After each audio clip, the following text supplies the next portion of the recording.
코로나19 확진자가 줄어들면서 마음이 좀 느슨해진 게 사실입니다. 연휴와 주말을 끼워서 장거리 여행을 계획하시는 분들도 계시더라고요. 네, 그리고 친구들로부터 이제는 좀 만나도 되지 않을까 이런 문자 메시지 많이 받으실 텐데요. 하지만 코로나19가 완전히 종식된 건 아니기 때문에 이럴 때일수록 경각심을 늦춰서는 안 될 것 같습니다. 네, 특히 면역력이 약한 고령층이나 기저질환 있는 분들은 더욱더 각별히 신경을 써야 될 것 같은데요. 그래서 오늘은 코로나19에 취약한 기저질환과 내 몸을 지키는 건강관리법에 대해서 알아보겠습니다. 네, 도움 말씀 주실 오늘의 주치 가정의학과 김하솔 교수님 함께하겠습니다. 안녕하십니까? 안녕하십니까? 코로나19 사망자들의 공통분모 기저질환. 이 시국을 건강히 보내는 기저질환 관리법. 가정의학과 전문의 김하솔 교수에게 들어본다.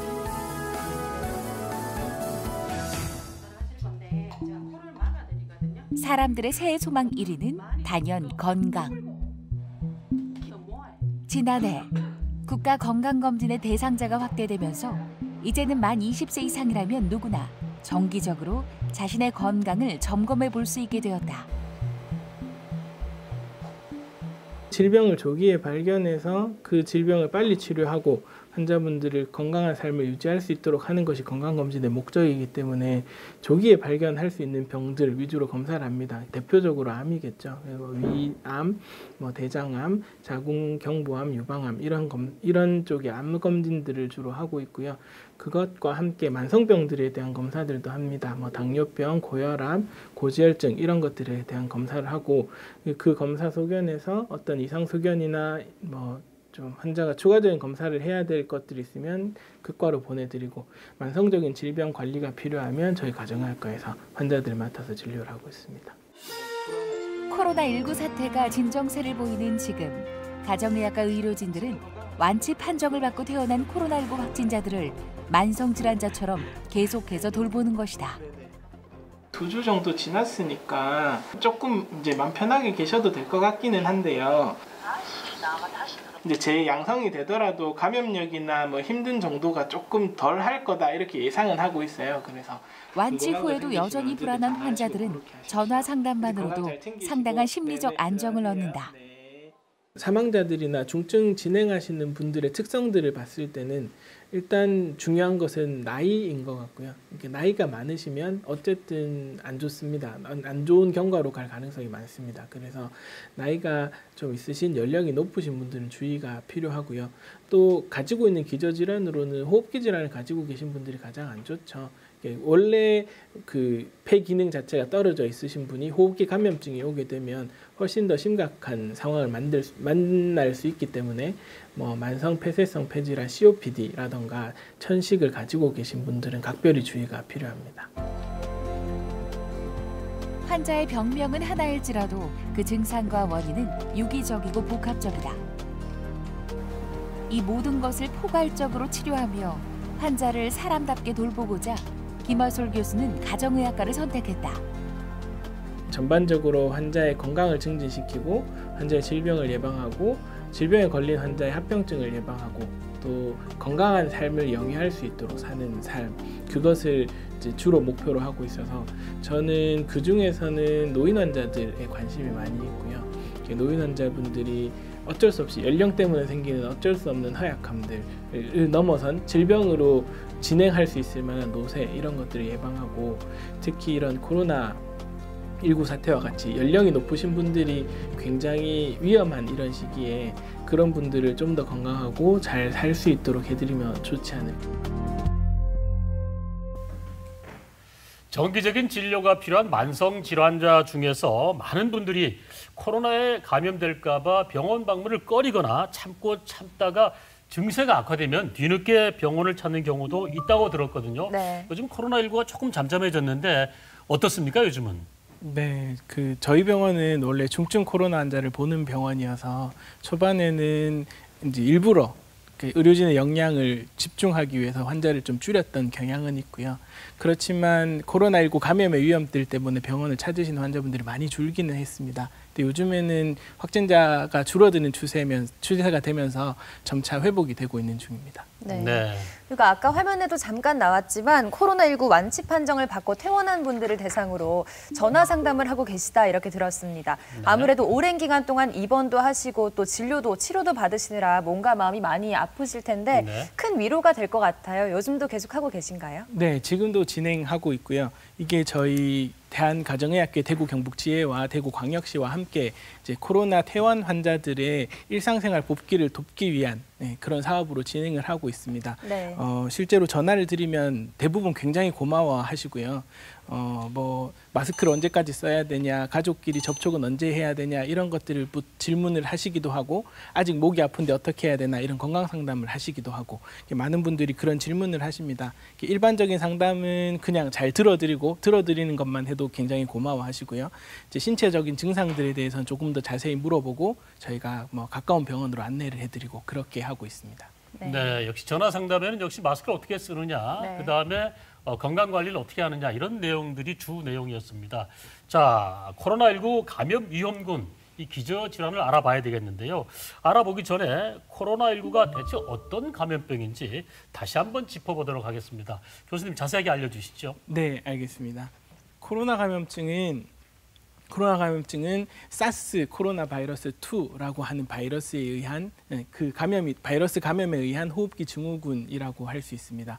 병원체는 사스 코로나 바이러스 2이고요. 생긴 모양은 이렇게 생겼습니다. 네. 전파되는 경로는 감염이 된 환자분의 입이나 코 속에 있는 이 콧물 또는 침 이런 곳에 있던 바이러스가 말을 하면서 튀기는 비말 또는 기침하면서 튀는 비말 이런 것들을 통해서 환자의 입속, 코 속으로 직접 들어가기도 하고요. 아니면 이런 사물에 묻어 있던 걸 손으로 접촉을 했다가 입으로 들어가면서 감염이 되기도 하고 네. 그런 비말 접촉과 그다음에 비말 감염과 접촉 감염 이 두 가지 경로로 이제 감염이 됩니다.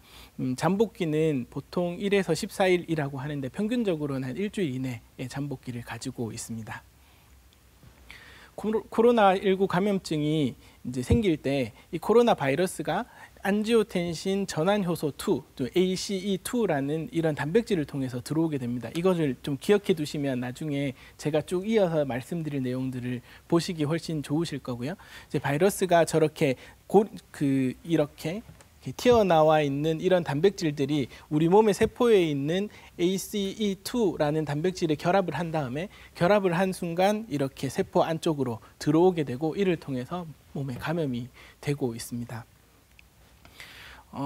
대부분의 환자들이 하루에서 14일 정도의 잠복기를 거친 이후에 이제 발열이나 기침이나 뭐 조금 피곤하다 또는 머리가 아프다, 목이 아프다 또는 뭐 냄새가 안 난다 이런 정도의 가벼운 증상들을 겪게 되시고요. 뭐 조금 특이하신 분들은 배가 아프다거나 설사를 하거나 토하거나 이런 위장관 증상을 나타내시기도 합니다. 네. 대부분의 환자들은 뭐 발열, 기침 이 정도로 가볍게 넘어가고 회복이 되지만 뭐 몇몇의 환자분들은 호흡곤란 같은 심각한 증상들을 만들어내기도 하고 그것으로 인해서 또 폐렴 같이 심각한 질병으로 진행하기도 하고 어떤 분들은 이제 여러 가지 장기들이 손상이 되면서 사망에 이르기까지도 하는 그런 이제 병이 되겠습니다.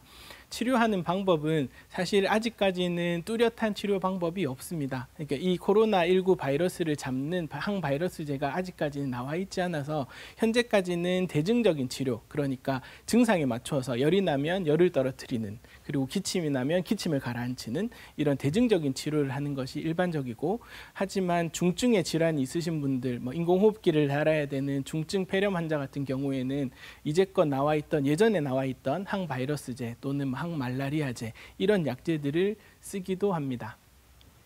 치명률은 현재까지 계속 진행이 되고 있는 질병이기 때문에 정확하게 판단하기는 좀 어렵고요. 나라들마다 워낙 천차만별이라 정확히 말씀드리긴 어렵지만 뭐 최근의 기준으로 봤을 때 전 세계적으로는 6.97%, 우리나라에서는 2.21% 정도의 치명률을 가지고 있고 지금의 추세로 봐서는 치명률은 조금씩 올라가고 있는 추세로 보입니다. 네. 우리나라의 발생 현황입니다. 이것도 계속 업데이트가 되기 때문에 뭐 이게 내일이 되면 다르고 모레가 되면 다르겠지만 네. 어쨌든 아직까지는 확진자는 만여 명 그리고 사망자는 200여 명 정도가 되고 있고 이 상황을 보면 확진자들은 남성에 비해서 여성이 조금 더 많은 반면에 사망자는 남성이 조금 더 높은 경향을 보이고 있고요. 확진자, 사망자 모두 연령이 증가할수록 조금 더 많아지고 있는 현상을 볼 수 있습니다. 이제껏 이 코로나19 바이러스에 확진이 되었거나 사망한 환자들을 대상으로 여러 가지 특성들을 분석을 해서 어떤 분들이 조금 더 위험할까, 어떤 분들이 조금 더 중하게 진행을 할까 하는 것들에 대해서 미국 질병관리본부에서 연구를 해서 발표한 게 있습니다. 65세 이상의 고령 환자거나 또는 요양원이나 장기 요양시설에서 살고 있는 사람들이나 또는 만성 폐질환을 가진 사람 또는 중증의 심장병을 가진 사람 또는 암이나 골수이식, 장기이식을 한 이런 면역 억제자 그리고 심각한 비만을 가진 사람, 당뇨병 환자, 투석을 받고 있는 만성신장 환자, 간질환 환자 이런 환자들은 코로나19 감염증에 되게 취약하고 위험하다라는 발표를 미국에서 하였고요. 이것과 마찬가지로 우리나라 보건복지부에 있는 이제 질병관리본부에서도 똑같이 고위험군을 발표를 하였습니다. 비슷한 내용이지만 다시 한번 살펴보면 연령 65세 이상의 고령 환자들 그리고 만성 기저질환을 가지고 있는 환자들 그리고 고도비만 또는 임산부, 투석 환자, 흡연자와 같이 이런 특수한 상황이 있으신 분들 그리고 입원 환자 중에서는 실제 공기, 이 산소 공급을 하지 않는 실제 공기에서 충분하게 숨을 쉬지 못하는 호흡 기능이 떨어진 환자들은 코로나19 감염증에 위험하다라고 밝혀져 있습니다. 네. 네. 그리고 요즘은 기침이 조금 난다거나 몸에 열만 조금 나도 내가 코로나19에 감염된 거 아닌가 이런 불안감 많이 드실 텐데요. 그렇죠. 실제로 감기 증상과 다 비슷한 증세가 참 많습니다. 이 코로나19와 감기 어떻게 구별할 수 있는지 좀 쉽게 설명해 주시겠어요? 네. 감기는 한 200여 종의 바이러스가 우리 몸에 들어와서 생기는 병입니다. 상기도 감염증이라고 얘기를 합니다. 상기도라고 하는 것은 숨을 쉬는 우리 몸에서 공기가 들어와서 숨을 쉬고 있는 코부터 폐까지의 이 기관들 중에서 조금 위에 있는 기관들, 그러니까 코, 목, 후두 이 정도까지를 상기도라고 하는데 네. 이 상기도에 바이러스가 들어와서 바이러스가 어떤 증상을 발현하는 것, 그것을 감기라고 부릅니다. 코에 달라붙어서 증상을 만들면 콧물이 나겠죠. 목에 붙어서 증상을 만들면 목이 아프겠죠. 이런 증상들이 나타나는 것을 감기라고 합니다. 코로나19 바이러스도 호흡기를 통해서 감염이 됩니다. 상기도에 붙으면 같은 증상을 만들거든요. 그래서 코로나19 바이러스도 콧물을 만들 수 있고 기침을 만들 수 있습니다. 다시 말하면 감기와 증상 구별하기가 어렵다는 얘기죠. 다만 감기가 생기면 폐렴이라든가 이런 중증 질환으로 진행을 하거나 또는 사망하거나 이런 위험하게 진행되는 경우가 거의 드문 반면에 코로나19 바이러스는 그런 쪽으로 진행할 수 있다라는 게 차이점이라고 볼 수 있습니다. 다시 생각하면 증상은 똑같기 때문에 초기에 이런 증상이 나타났을 때 내가 감기일까, 감기다라면서 편안하게 생각을 하시는 것도 조금 피하셔야 되고 그렇다고 내가 코로나19 감염증일까 하면서 너무 걱정하시는 것도 피하셔야 됩니다. 네. 그래서 처음에 증상이 생기면 일단 주변 사람들이랑 접촉을 조금 피하시고요. 한 3, 4일 정도 증상을 지켜보시고 증상이 회복되지 않으면 그때 가까운 보건소나 선별진료소에 연락을 하셔서 안내를 받으시면 됩니다. 네, 코로나19에 대해서 알아봤고요. 그리고 특별히 위험한 만성질환에 대해서까지 알아봤는데요. 네. 좀 더 자세히 들어가 보겠습니다. 기저질환의 정의, 그리고 코로나19의 위험한 기저질환은 어떤 건지 이것도 좀 알려주시죠. 앞서서 우리나라 질병관리본부에서 코로나19에 위험한 사람들, 만성 기저질환을 가진 사람들이라고 얘기했는데 그럼 기저질환이 뭔가에 대해서 말씀을 드리겠습니다. 질병이 발병을 했을 때 그 병이 더 진행되는 그리고 그 병의 합병증을 더 많이 만들 수 있는 그 기저에 깔려있는 질병이라는 뜻입니다. 네. 질병의 원인이 되는 밑바탕이 되는 질병이라는 뜻이고요. 당장 치료가 가능한 감기라든가 이런 병은 기저질환이 아니겠죠. 평소에 가지고 있는 만성적으로 이제 본인이 치료를 하고 있는 병, 고혈압이나 당뇨 또는 만성 폐쇄폐질환 이런 병들을 기저질환이라고 얘기를 합니다. 우리나라 코로나19 사망자 현황을 다시 한번 돌아보면요. 이게 2020년 4월 9일에 우리나라 보건복지부에서 발표한 자료인데 그 당시 사망한 204명 중에서 기저질환이 없이 사망한 사람은 단 한 사람입니다. 네. 그러니까 대부분의 사람들은 기저질환을 가지고 있다는 얘기죠. 그 사람들의 특성을 살펴보면 일단 나이가 많으시고요. 65세 이상이 85% 이상 나이가 많으시고 순환기계 질환, 고혈압 같은 순환기계 질환을 가진 사람이 80% 가까이, 그리고 내분비계 질환, 당뇨병 같은 내분비계 질환을 가진 사람이 52% 정도, 그리고 호흡기계 질환을 가진 사람이 한 27% 정도를 가지고 있습니다. 그러니까 이것만 봐도 기저질환을 가지고 있는 사람들이 훨씬 더 위험하다는 것을 알 수 있겠죠. 구체적으로 질병 하나하나씩을 한번 살펴보겠습니다. 먼저 당뇨병입니다. 당뇨병은 중국의 우한에서 코로나19로 사망한 사람들을 대상으로 한 연구에서 보면 일반인들에 비해서 3.1배의 사망 위험을 가진다라고 발표를 하였습니다. 당뇨병 때문에 혈당이 조절이 되지 않으면 우리 몸이 가지고 있는 면역 반응에 저하를 일으킵니다. 네. 우리 몸에 선천적으로 가지고 있는 면역 반응이 저하를 일으켜서 이제 몸에 바이러스가 들어왔을 때 대응할 수 있는 힘이 없어지는 거죠. 그리고 어떤 물질이 들어왔을 때 그것을 대응하기 위해서 만들어내는 물질들이 있어요. 여기는 사이토카인이라고 적어놨는데 이런 염증성 물질들을 만들어내는 능력들도 떨어집니다. 당뇨병 환자들이. 그래서 바이러스가 딱 들어왔을 때 그 당시에 바로 반응을 해서 바이러스와 싸워 이겨야 되는데 그것들이 잘 안 되는 것이죠. 그래서 급성기 면역 반응이 떨어지고 면역이 떨어지면서 중증으로 진행하게 되는 그런 상황이 됩니다. 대식세포와 림프구라고 하는 직접적으로 바이러스를 잡아먹는 세포들이 우리 몸에 실제로 있습니다. 이것들의 기능들도 당뇨병 환자에서는 많이 떨어져 있습니다. 네. 또 다른 한편으로 보면 만성신질환이 있는데요. 역시 중국에서 이루어진 연구에 따르면 신장 기능이 떨어진 환자는 신장 기능이 정상인 환자에 비해서 사망 위험이 5배 이상 높다라고 얘기를 하고 있습니다. 네. 그 코로나19 바이러스가 몸에 들어오면 아까 앞서서 통로가 ACE2라는 단백질이라고 말씀을 드렸죠. 그 단백질은 폐에도 있고 심장에도 있고 콩팥에도 있습니다. 이 신장이라는 곳에도 이제 ACE2라는 단백질이 있다는 거죠. 바이러스가 들어오면 그 ACE2를 따라서 신장으로 들어가고 신장세포를 직접적으로 공격합니다. 신장세포가 손상이 되고 신장의 기능이 떨어지게 되는 거죠.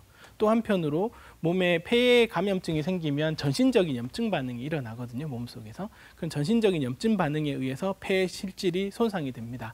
그런 연유로 인해서 코로나19 바이러스 감염증이 생기면 폐 기능이 떨어지기 쉬운데 기저의 만성 신질환을 가지고 있다라면 그 정상인 사람들에 비해서 훨씬 더 떨어져 있는, 원래부터 떨어져 있는 신기능을 가지고 있어서 이런 감염증이 생겼을 때 더 쉽게 급격하게 신장 기능이 떨어지게 되고 그러면 사망에 이를 수 있다. 이렇게 생각해 볼 수 있습니다. 또 다른 병으로는 고혈압이 있습니다. 고혈압은 역시 중국에서 이루어진 연구에 의하면 한 3배 정도의 사망 위험을 가지고 있다라고 얘기를 하는데요. 고혈압 환자는 혈중에 ACE2라는 이 단백질이 많이 돌아다닙니다. 원래 이 ACE2라는 단백질이 하는 일은 혈관을 확장을 시키고 혈압을 떨어뜨리는 일을 합니다. 실제 몸에 필요한 단백질이고요. 근데 어떠한 원인에 의해서든 혈압이 올라가 있으면 우리 몸 스스로 혈압을 낮추려는 노력을 하겠죠. 그러면서 ACE2가 몸에서 많이 생깁니다. 그래서 고혈압 환자는 혈압이 없는 환자에 비해서 ACE2가 몸에 많이 있게 되죠. 네. 그러면 코로나19 바이러스가 타고 들어오기가 조금 더 쉽겠죠. 그렇기 때문에 고혈압 환자가 라고 생각해 볼 수 있습니다. 실제로 똑같은 코로나 바이러스 종류 중에 하나인 이제 메르스 같은 경우에도 혈압이 높았던 사람, 고혈압 환자들이 좀 더 중증으로 많이 진행했었던 적이 있거든요. 네, 그걸 봐서는 이 코로나19 바이러스도 혈압이 있는 환자들한테서는 위험하다라고 생각해 볼 수 있습니다.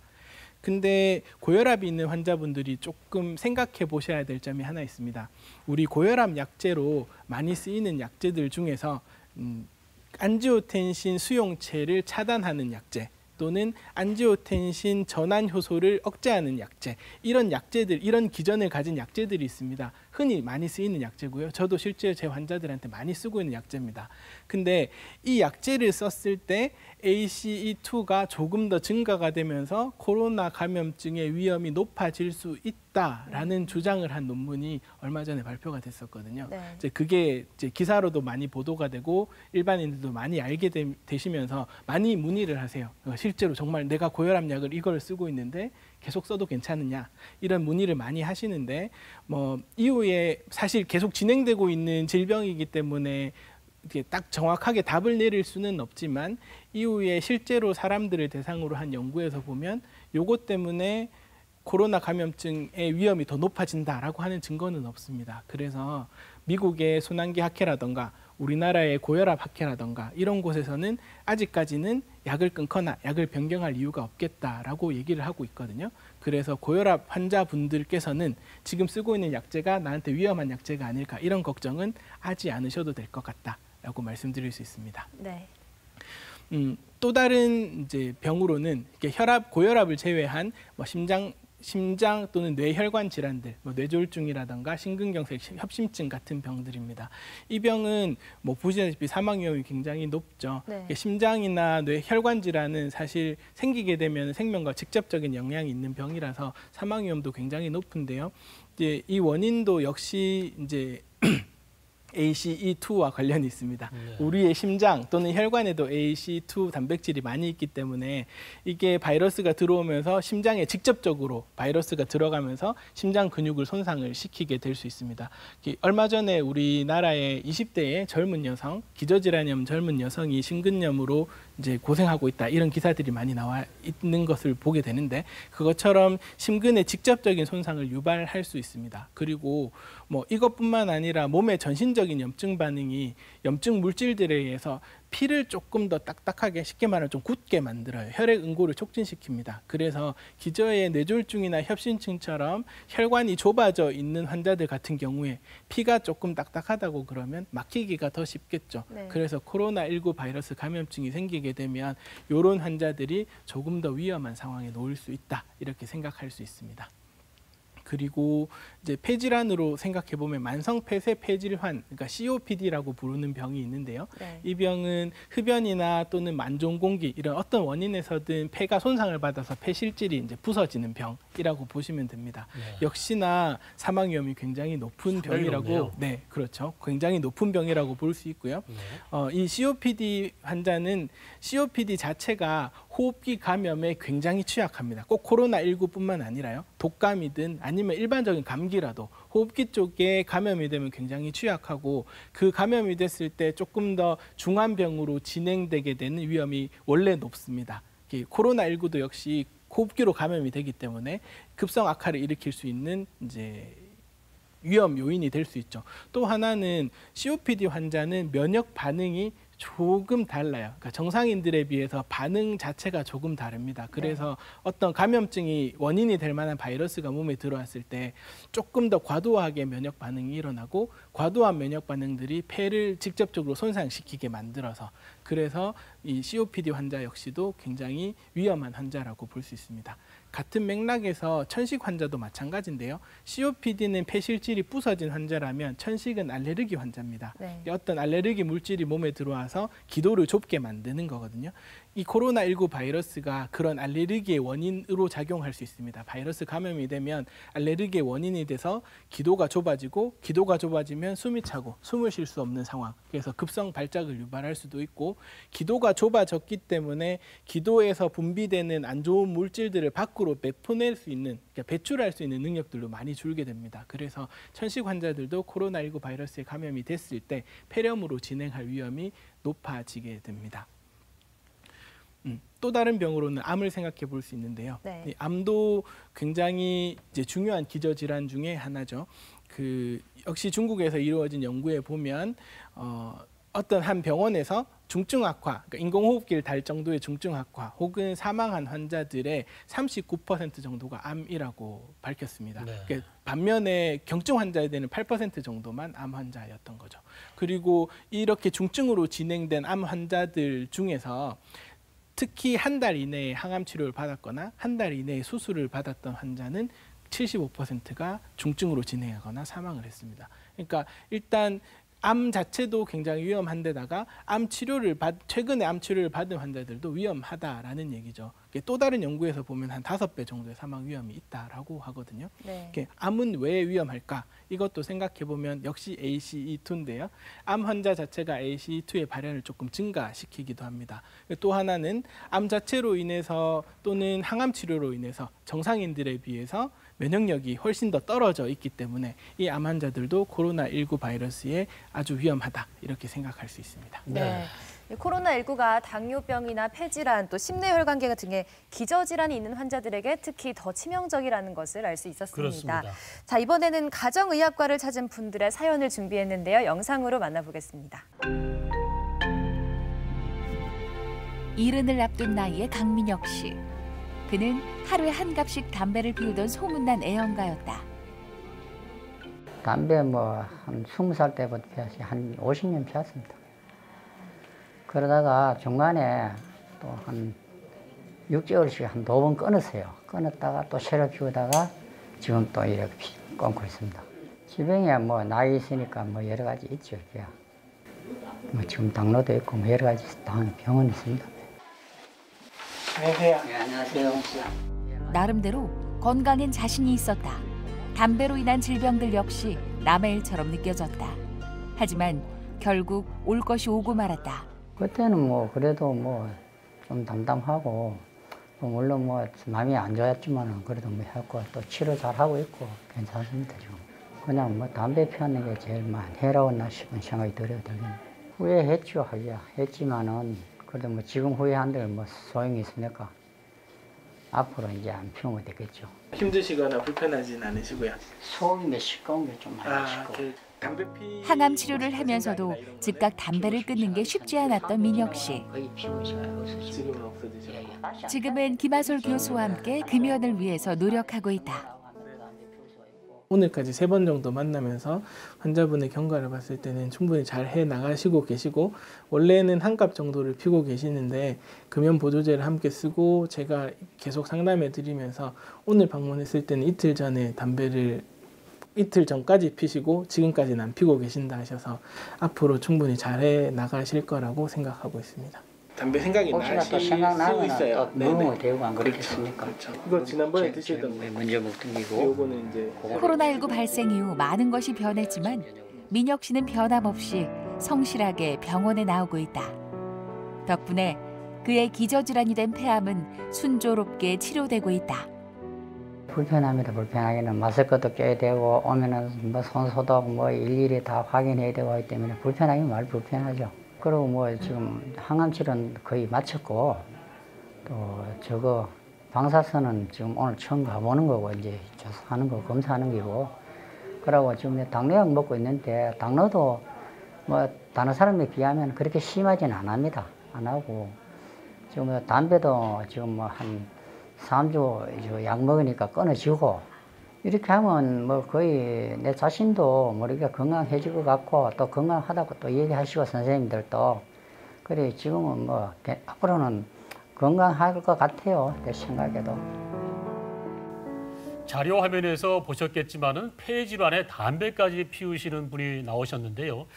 자, 폐질환 있는데 담배까지 피운다. 그럼 감염에 상당히 취약할 수밖에 없겠는데 네. 교수님 얼마 전에 언론을 통해서 봤는데 코로나19 고위험군에 흡연자도 추가됐다고 얘기를 들었거든요. 얘기 좀 해주시죠. 네, 맞습니다. 그 흡연자가 고위험군에 추가가 됐는데요. 실제로 흡연자는 호흡기 감염에 굉장히 취약합니다. 그리고 감염도 쉽게 될 뿐더러 그 병이 걸렸을 때 중증으로 진행될 위험도 굉장히 높게 됩니다.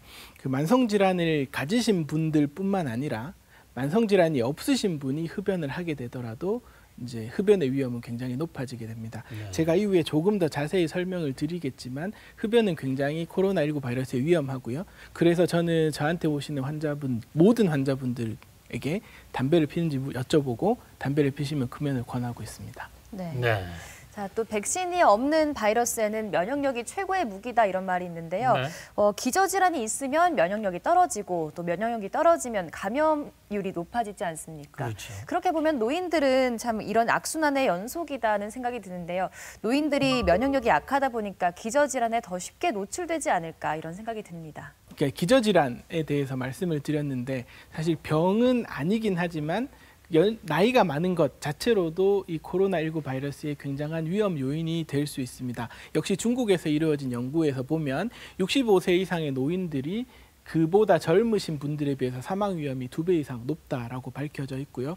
우리나라 최근에 이제 제일 최근 데이터로 제가 쓴 건데 치명률을 보면 1, 20대는 사망한 사람이 없습니다. 30대부터 사망자가 나타나기 시작하는데 60대는 2.5%, 70대는 9% 이상, 80대는 23%까지 나이가 증가할수록 치명률은 굉장히 높아지는 것으로 볼 수 있습니다. 그러니까 이런 현상들만 봐도 이 코로나19 바이러스의 위험 요인으로 이 연령은 굉장히 중요하다라고 생각을 해볼 수 있겠죠. 그러니까 이유가 왜 그럴까라고 한번 고민을 해보면 일단 조금 어쩔 수 없는 얘기지만 나이가 들수록 면역력은 떨어집니다. 면역세포의 기능 자체가 떨어집니다. 그리고 외부의 물질이 들어왔을 때 적절하게 면역 반응을 해야 됩니다. 근데 노인들 같은 경우에는 그 적절한 반응이 잘 되지 않아요. 그러니까 효과적인 반응이 되지 않고 쓸데없는 염증 물질이 생긴다거나 꼭 필요한 염증 물질들은 적게 생긴다거나 하는 반응이 일어나면서 바이러스가 젊은 사람들에 비해서 조금 더 많이 이제 증식을 하게 되는 것이죠. 그리고 이제 노인은 근육량이 적거든요. 근육은 적고 지방이 많아집니다. 이것도 어쩔 수 없는 나이에 따른 변화인데 그것 때문에 생기는 이제 허약감, 그것을 노쇠라고 부르거든요. 좀 노인이 허약했다 이런 의미로 노쇠라고 부르는데 이제 노쇠한 상태가 되면 우리 몸의 조그만한 반응, 그러니까 조그만한 스트레스 반응에도 제대로 반응을 못합니다. 또 한 가지는 이 동반된 기저질환인데요. 우리나라에서 2019년에 이제 보건복지부에서 발표된 자료를 보면 우리나라 60대의 사람들의 46%가 고혈압을 가지고 있고 한 20% 정도가 당뇨병, 역시 20% 정도의 COPD를 가지고 있습니다. 만성질환을 이렇게 많이 가지고 있어요. 나이가 더 들면 70대 같은 경우에는 절반 이상 64%가 고혈압, 27%가 당뇨병, 그리고 32%, 특히 남자 같은 경우에는 절반 이상 55%가 COPD를 가지고 있다라고 합니다. 10% 이상의 환자에서 암을 가지고 있고요. 10% 정도의 환자에서 치매를 가지고 있습니다. 노인분들은 기저질환을 많이 동반하고 있는 거죠. 조금 더 이제 눈에 띄는 자료를 보여드리면 65세 이상의 노인들이 만성질환을 가지고 있는 확률이 90% 가까이 됩니다. 10명 중에 9명이 만성질환을 가지고 있다는 거죠. 그중에서 73%는 2개 이상의 질병을 가지고 있고 52%는 3개 이상의 질병을 가지고 있습니다. 노인 자체가 가지고 있는 특성, 면역 기능이 떨어지고 노쇠하고 이런 것들도 코로나19의 위험에 많이 노출돼 있다라고 볼 수 있지만 거기에 더해서 이렇게 기저질환의 개수도 많이 가지고 있기 때문에 노인 환자들은 코로나19 감염증에 굉장히 취약하다라고 말씀드릴 수 있습니다. 네, 교수님 말씀을 듣고 보니까 기저질환이 있는 고령자는 물론이고 기저질환이 없는 젊은 층도 이 긴장의 끈을 절대 놔서는 안 될 것 같습니다.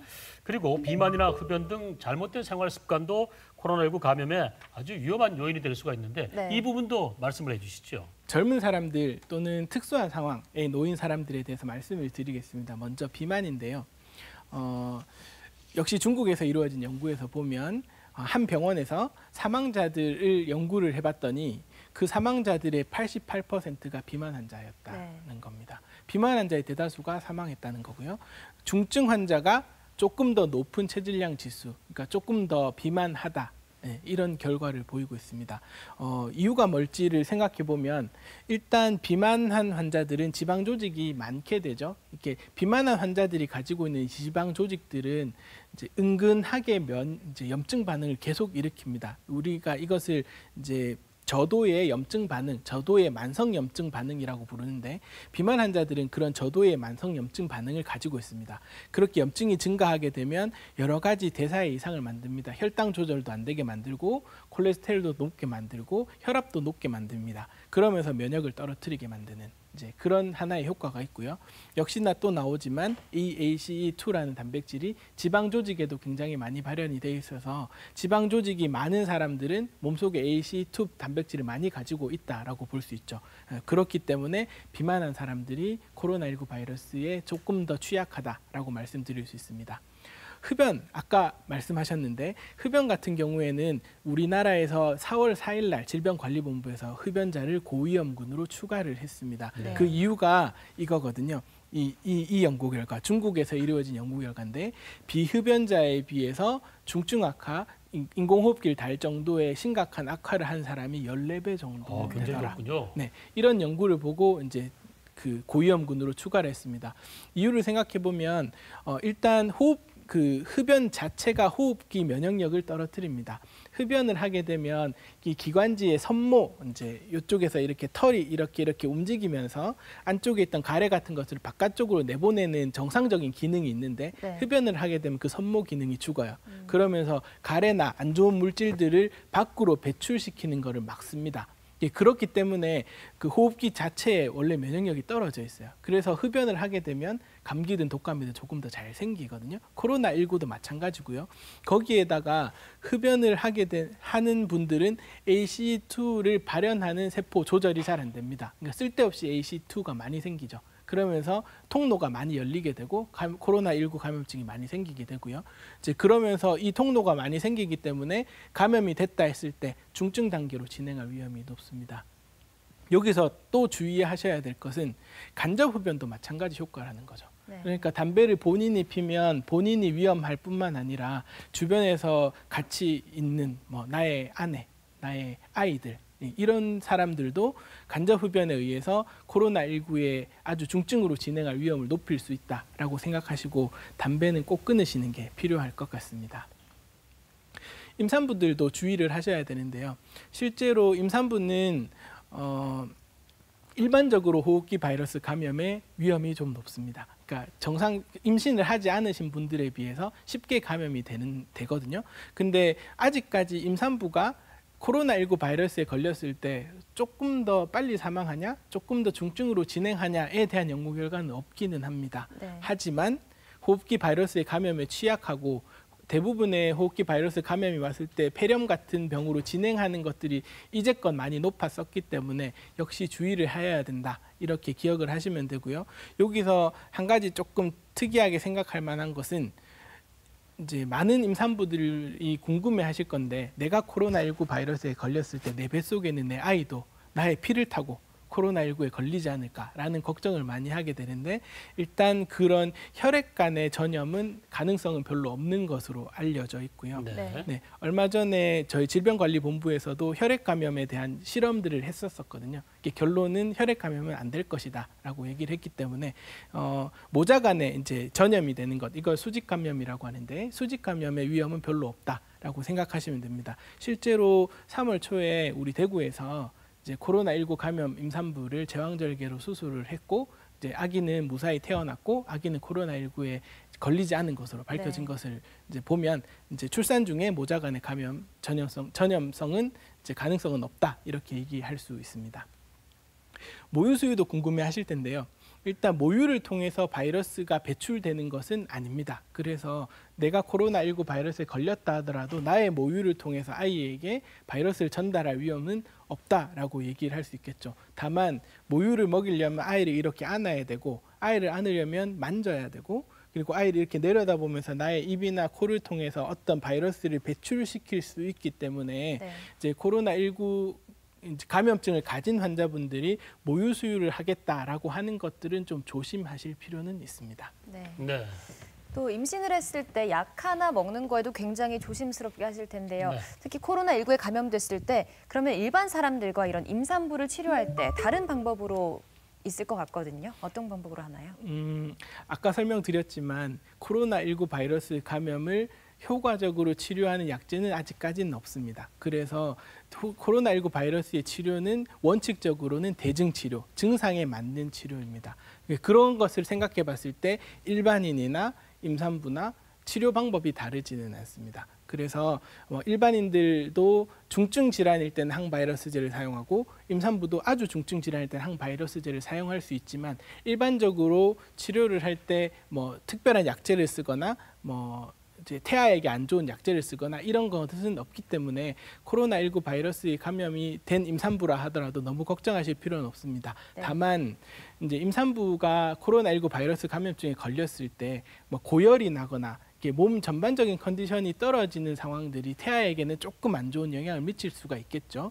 그리고 만약에 조산의 위험이 조금 있었던 임산부가 코로나19 바이러스에 감염증에 걸려서 기침을 심하게 한다. 이런 경우에 조산의 위험도 있을 수 있겠죠. 네. 그래서 가급적 임산부들은 이제 바깥 출입을 자제하고 감염증을 이제 막을 수 있게, 감염증을 꼭 막을 수 있게 노력을 하셔야 된다. 이렇게 말씀드릴 수 있습니다.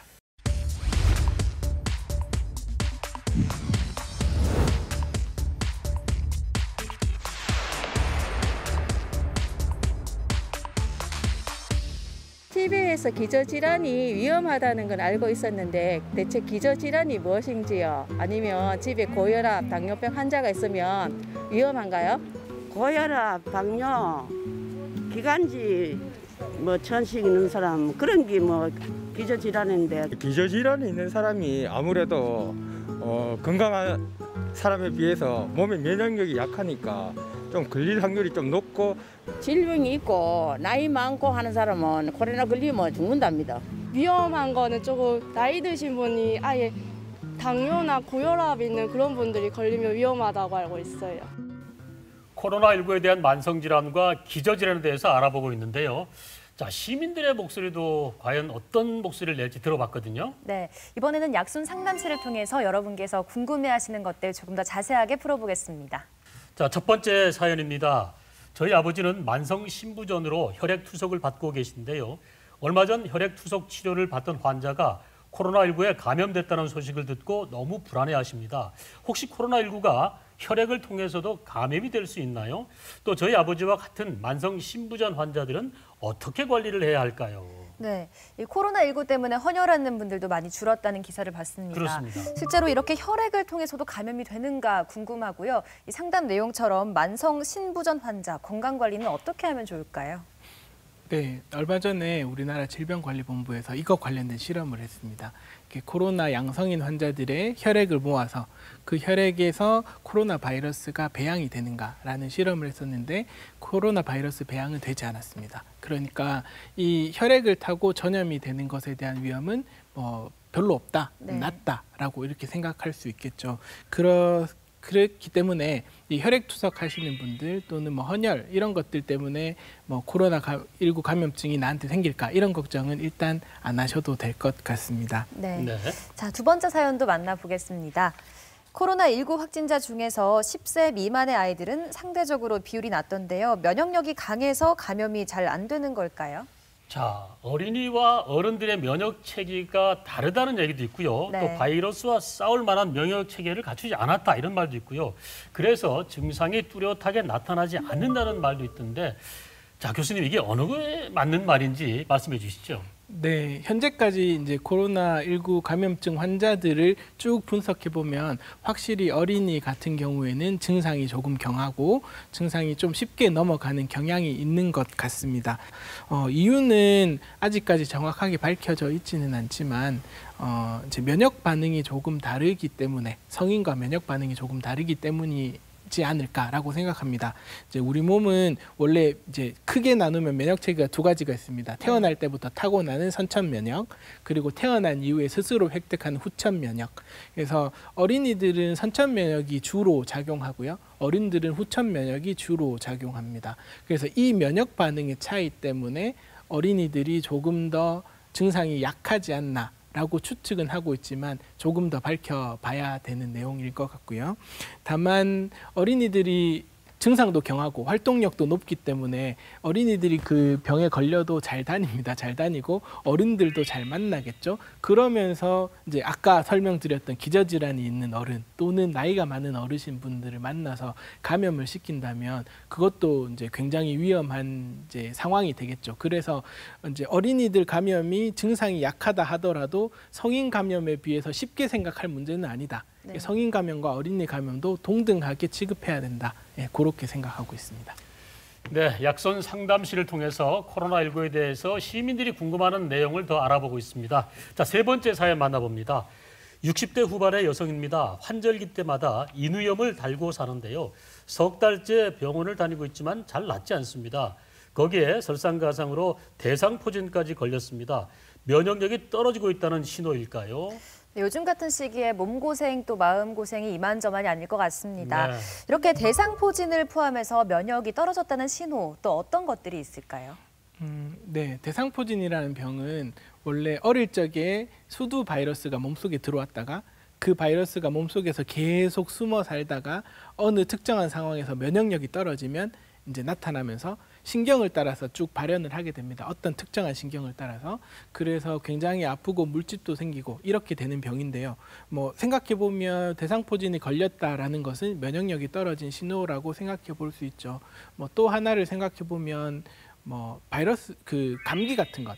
감기 같은 바이러스 감염증이 조금 더 잘 온다. 이런 것들도 면역력이 떨어졌을 거다라고 생각해 볼 만하죠. 하지만 특정한 증상 뭐 몇 개를 가지고 뭐 이 증상이 있으면 면역력이 훅 떨어졌네. 이 증상이 있으면 면역력이 굉장히 좋네. 이렇게 얘기하기는 어렵습니다.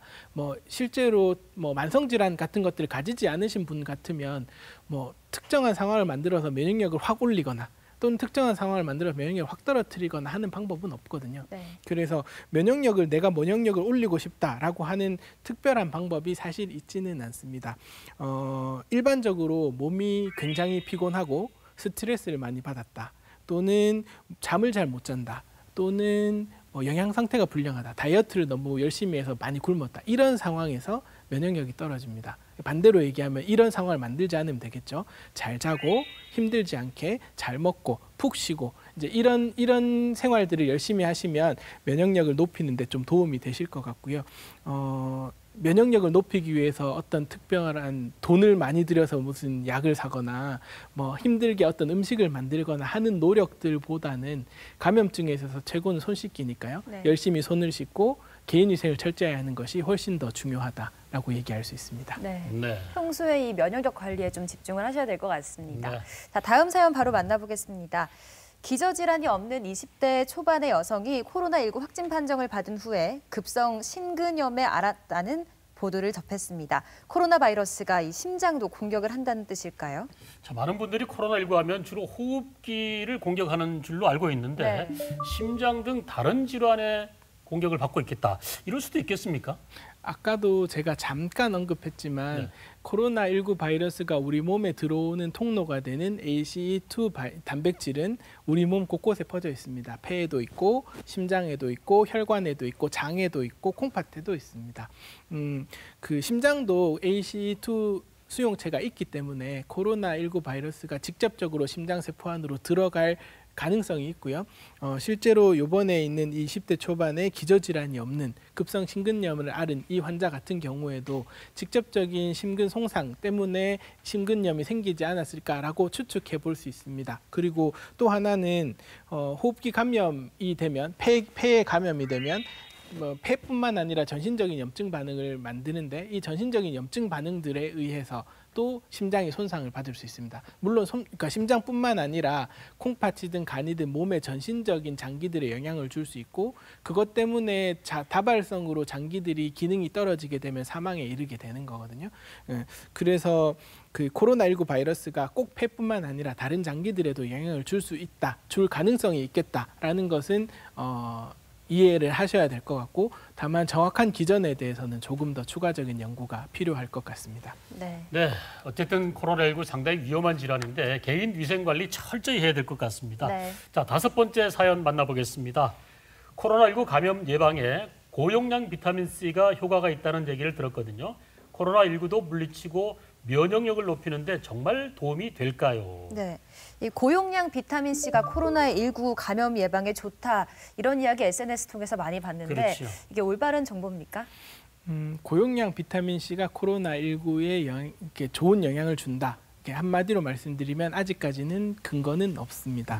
그 일반적으로 뭐 감기를 포함한 호흡기 감염증에 고용량 고용량 비타민 C를 썼을 때 증상을 조금 호전시키고 병의 기간을 조금 줄인다 하는 연구 결과는 있습니다. 그것들을 근거로 해서 코로나19 감염증에도 역시 효과가 있지 않을까 이런 얘기들이 돌고 있는 것 같고요. 꼭 생각을 해본다면 비타민C가 인터페론이라는 염증 물질을 만들 수 있거든요. 그 인터페론이라는 염증 물질은 이제 코로나19 바이러스 감염증을 좀 좋게 만드는데 영향을 줄 수 있습니다. 이제 그게 아마 아마도 그럴 것 때문에 코로나19 바이러스 감염증에 효과가 있지 않을까라는 주장을 하시는 분들이 많기는 하지만 실제로 도움이 될지에 대해서는 아직까지 연구가 더 필요할 것 같고요. 네. 다만 우리 몸에 비타민C는 필수 영양소이기 때문에 비타민C가 부족하다면 면역 기능이 떨어지는 것은 확실합니다. 그래서 고용량 비타민C를 찾아서 복용하는 것보다는 내 몸속에 비타민C가 부족하지 않도록 충분히 신선한 채소 또는 과일 같은 것들을 복용하시고 이렇게 균형 잡힌 식단으로 식사를 하시는 게 면역력 관리하는 데는 더 도움이 될 것 같습니다. 약손 상담집 통해서 궁금한 점들 풀어봤는데요. 네. 코로나19는 예방과 관리가 최선이 아닐까 싶습니다. 특히 기저질환을 가지고 계시는 환자분들 조금 더 주의를 하셔야겠는데요. 이분들은 어떻게 주의하면 좋을까요, 교수님? 그 질병별로 말씀을 드리도록 하겠습니다. 먼저 고혈압을 가진 환자분들, 고혈압을 기저질환으로 가지고 계신 분들은 제일 기억하셔야 될 것은 약을 꾸준히 먹어야 된다는 겁니다. 혈압이 조절이 안 되면 들쑥날쑥 하다 보면 이제 여러 가지 위험한 상황들을 만날 수 있기 때문에 처방된 약을 꾸준하게 복용하는 것이 필요하고요. 아까도 잠깐 언급했지만 사용 중인 약제를 바꿀 필요는 없습니다. 이런 뉴스나 이런 것들을 통해서 걱정은 많으시겠지만 현재 사용 중인 약제를 꾸준하게 복용하면서 혈압을 충분하게 조절하시는 것, 그것이 필요하고요. 평소에 혈압 관리하는 생활 습관들, 술을 안 먹고 담배를 안 피고 좀 덜 짜게 먹고 운동을 열심히 하고 이런 것들은 지속하시는 것이 필요합니다. 당뇨병 같은 경우에는 혈당을 꾸준하게 유지하는 것이 중요하거든요. 그러니까 그 코로나19 때문에 사실 밖에 잘 못 나갑니다. 밖에 못 나가고 평소에 생활하던 그런 어떤 움직임들이 많이 줄고 그리고 안에 있기 때문에 또 먹는 걸 좀 더 많이 먹게 되죠. 그러면서 식사량은 늘고 움직임이 줄면서 혈당이 높아질 수 있는데 혈당이 높아지면 고혈당이 되면 심각하게는 굉장히 심각한 탈수 또는 의식 저하 또는 사망에 이를 수 있습니다. 그래서 혈당이 높아지는 것을 주의하셔야 되고요. 또 반대로 혈당이 떨어지는 것 역시 주의하셔야 됩니다. 약은 꾸준하게 복용하면서 안에만 계속 갇혀 있으니까 입맛이 없다 하면서 식사를 안 하시고 그러면서 혈당이 떨어지고 혈당이 떨어지면 의식이 떨어지고 역시나 위험하거든요. 그래서 고혈당, 저혈당 둘 다 주의하는 꾸준한 혈당을 유지하는 것이 필요하고 그러기 위해서는 식사를 규칙적으로 하셔야 됩니다.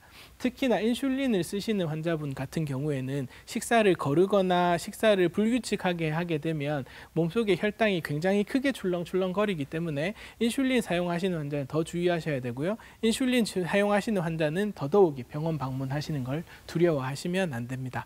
살이 찌는 거 주의하셔야 되고요. 살이 찌면 혈당 조절이 안 되기 때문에 실내에서라도 규칙적인 운동을 하실 필요가 있습니다.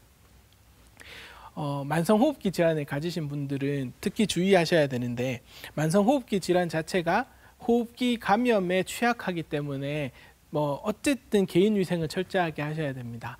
손도 깨끗하게 씻고 마스크도 철저하게 착용하고 주변에 감염의 위험이 있을 만한 것들은 다 조심하셔야 되고요. 호흡기 질환을 가진 환자분들은 가급적 외출을 자제를 하시는 게 좋고요. 그래도 어쩔 수 없이 꼭 나가셔야겠다 그러시는 분들은 호흡이 조금 편한 마스크를 쓰시는 게 좋습니다. KF94 꼭 N95 안 쓰셔도 마스크만 쓰는 것만 해도 이제 감염의 위험에서 많이 막아줄 수 있기 때문에 면 마스크라던가 또는 부직포 마스크 이런 호흡이 조금 편한 마스크를 착용하시고 여러 사람이 사용하는 물건에 손을 댄다거나 여러 사람들이 모여 있는 장소에 간다거나 하시는 거는 꼭 주의하시고 뭔가를 만졌을 때는 꼭 손을 씻으시고 휴대용 그 알코올 소독제 같은 것들을 가지고 다니시는 것도 한 방법이겠죠. 네. 그렇게 개인 위생을 철저하게 하셔야 됩니다. 그리고 실내에서는 먼지를 충분하게 털고 깨끗하게 청소하시고 너무 꽉 막혀 있는 공기는 좋지 않기 때문에 수시로 환기를 시켜주시고 이런 실내 공기질 관리도 철저하게 하시는 것이 좋습니다. 그 전반적인 만성 질환을 가진 환자, 그 환자분이 있는 가정, 그 환자뿐만 아니라 그 환자 가족들의 주의사항도 말씀을 드리면 똑같이 손 씻기 등의 개인위생을 철저하게 하셔야 되고요. 그 화장실이나 주방이나 누구나 손댈 수 있는 곳은 깨끗하게 소독하시는 게 필요합니다.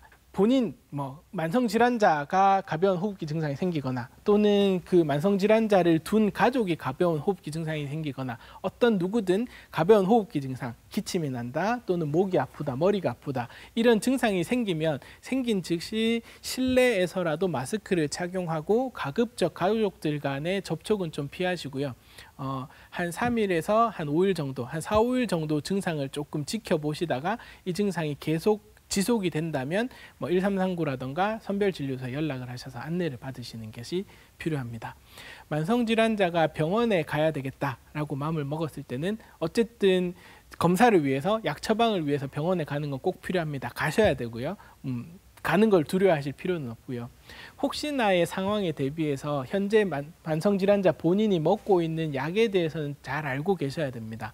약 이름이 뭔지, 약을 어느 정도의 용량을 먹고 있는지, 그거를 하루에 몇 번을 먹고 있는지 그거에 대해서 상세하게 알고 계셔야지 혹시나 특별한 상황에서 내가 주로 다니는 병원에 못 갔을 때 다른 병원에 가서라도 나는 이 약을 이렇게 먹고 있었다라고 말하면 약을 받을 수 있기 때문에 요거는 충분히 알아두셔야 되고요.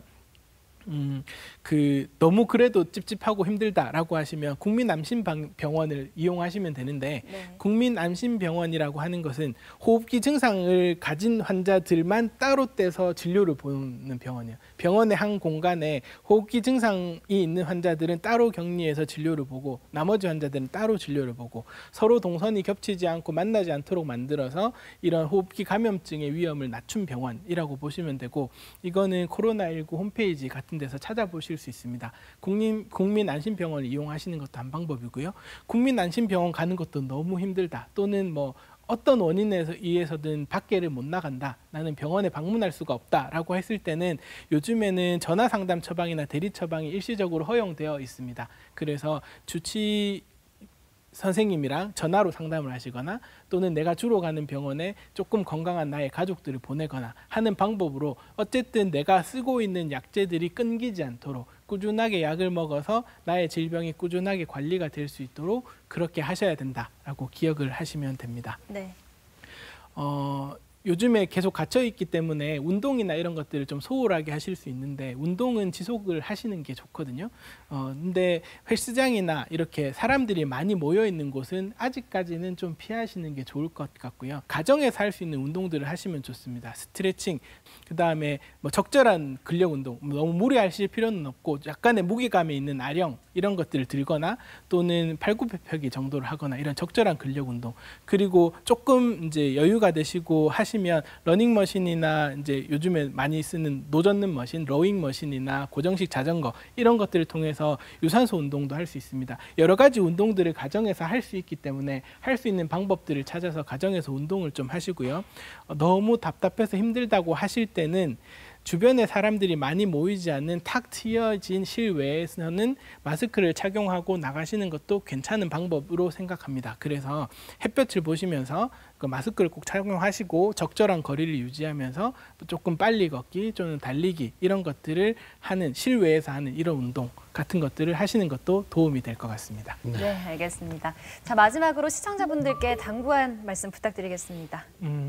네, 이제껏 대구 지역에 코로나 바이러스 감염증이 많이 생기면서 많이 힘든 시간을 보내셨을 겁니다. 하지만 우리나라는 점차 좋아지고 있고요. 조금만 더 힘내셨으면 좋겠습니다. 아직까지 해외에서 감염증이 진행이 되고 있기 때문에 안심할 단계는 아니고요.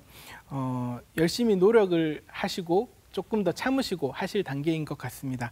만성질환이 있으신 분들 계속 말씀드리지만 개인위생을 철저하게 하시고 깨끗하게 손 씻으시고 그리고 마스크 착용을 철저하게 하시고 본인이 가지고 있는 질병들을 꾸준하게 관리하셔서 힘든 이 시기 잘 보내시고 언젠가는 예전처럼 행복하게 바깥 활동을 하면서 즐겁게 살 수 있는 그런 세상을 기다렸으면 좋겠습니다. 네, 코로나19 끝날 때까지 끝난 게 아닌 것 같습니다. 기저질환이 있는 분들은 주치 공고대로 병원 진료, 생활습관 개선 꼭 지켜주시고요. 면역이 떨어지지 않도록 관리 잘 하셔야겠습니다. 네, 나는 젊으니까 또 나는 건강하니까 라면서 방심하지 마시고요. 주위 모든 사람들의 건강을 위해서 마스크 꼭 잘 착용하시고 개인위생 철저히 해주시길 당부드리겠습니다. 코로나19 위험군 기저질환과 면역을 높이면서 내 몸을 지키는 방법을 알려주셨습니다. 가정의학과 김하솔 교수님과 함께했습니다. 고맙습니다. 고맙습니다.